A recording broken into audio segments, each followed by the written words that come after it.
Now, he's battled hypothermia, been stung by a Portuguese man-of-war, and rescued from a shark by a pod of dolphins. Maybe that's to be expected if you're an extreme swimmer like my next guest.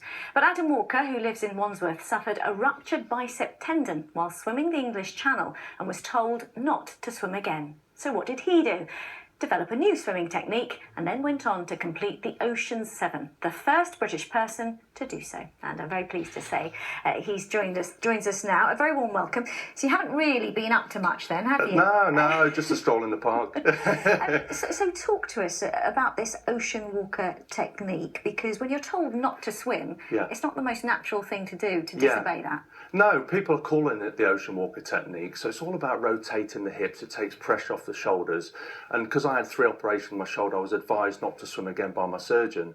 So rotation takes the pressure off. And if we think about what we do on land, shot put, discus, boxing, everything's from the core. So why can't it be in the water? So I'm trying to get the world swimming the ocean walker technique. How does it differ, though, in terms of its action? I swim hip to hip, so I'm very much in this position here. I don't know if you can see this on camera, but I'm hip to hip.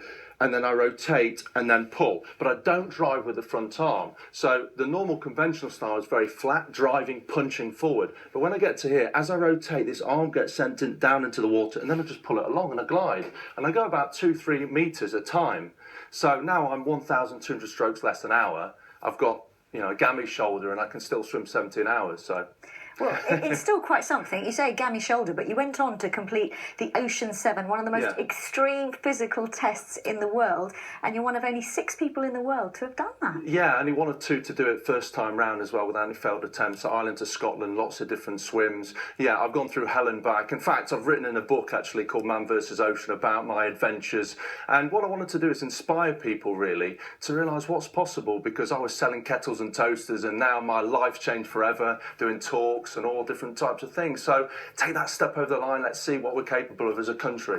And you have had some amazing experiences, but clearly nothing seems to put you off, because you got stung by a Portuguese man-of-war, not quite a jellyfish, but the same sort of thing. It's worse than a jellyfish, yeah. And is it true the toxins are almost as powerful as cobra venom? We can see the injuries there. One sting can cause major organs to shut down. If that doesn't put you off, I don't know what would. Yeah, I pulled tentacles off my stomach, and I was floating in the middle Pacific, and you can't touch the boats, you've got to carry on. So I had 3.5 hours of agony, but it's my dream, and it was my dream to get across. It's changed my life, and it's that mental power that you've got to have. And this is the ultimate adventurous challenge, I think, the ultimate extreme challenge. That's why I took it on, but you've got to be powerful mentally to do it, yeah. So it is more mental fitness than physical stamina? Well, 80% mental, but of course you've got to swim all day long and a little bit more sometimes. And you're in extreme cold, so you've got to handle 13 degrees in the Irish Sea, Ireland to Scotland, so it's very, very cold. You're in your swimming trunks, so no wetsuit, 1 hat. There's rules attached to this.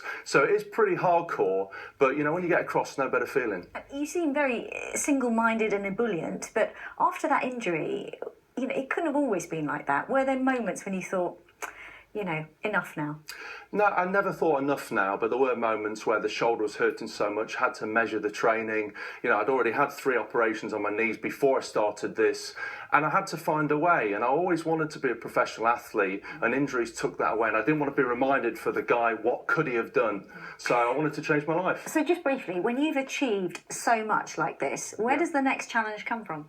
Well, ocean swimming is kind of done for the time being, but I've got lots of charity work that I can give back and help people. I want Britain to swim more efficiently and better through the stroke, but also let's get in the open water, because it's a great sport. It's got so many health benefits. So I want to get Britain back in the water. Come on, let's all start swimming. Well, you lead, and let's see if people follow. Adam Walker, great. Lovely to meet you. Thanks for coming in. Thank you very much. Thank you.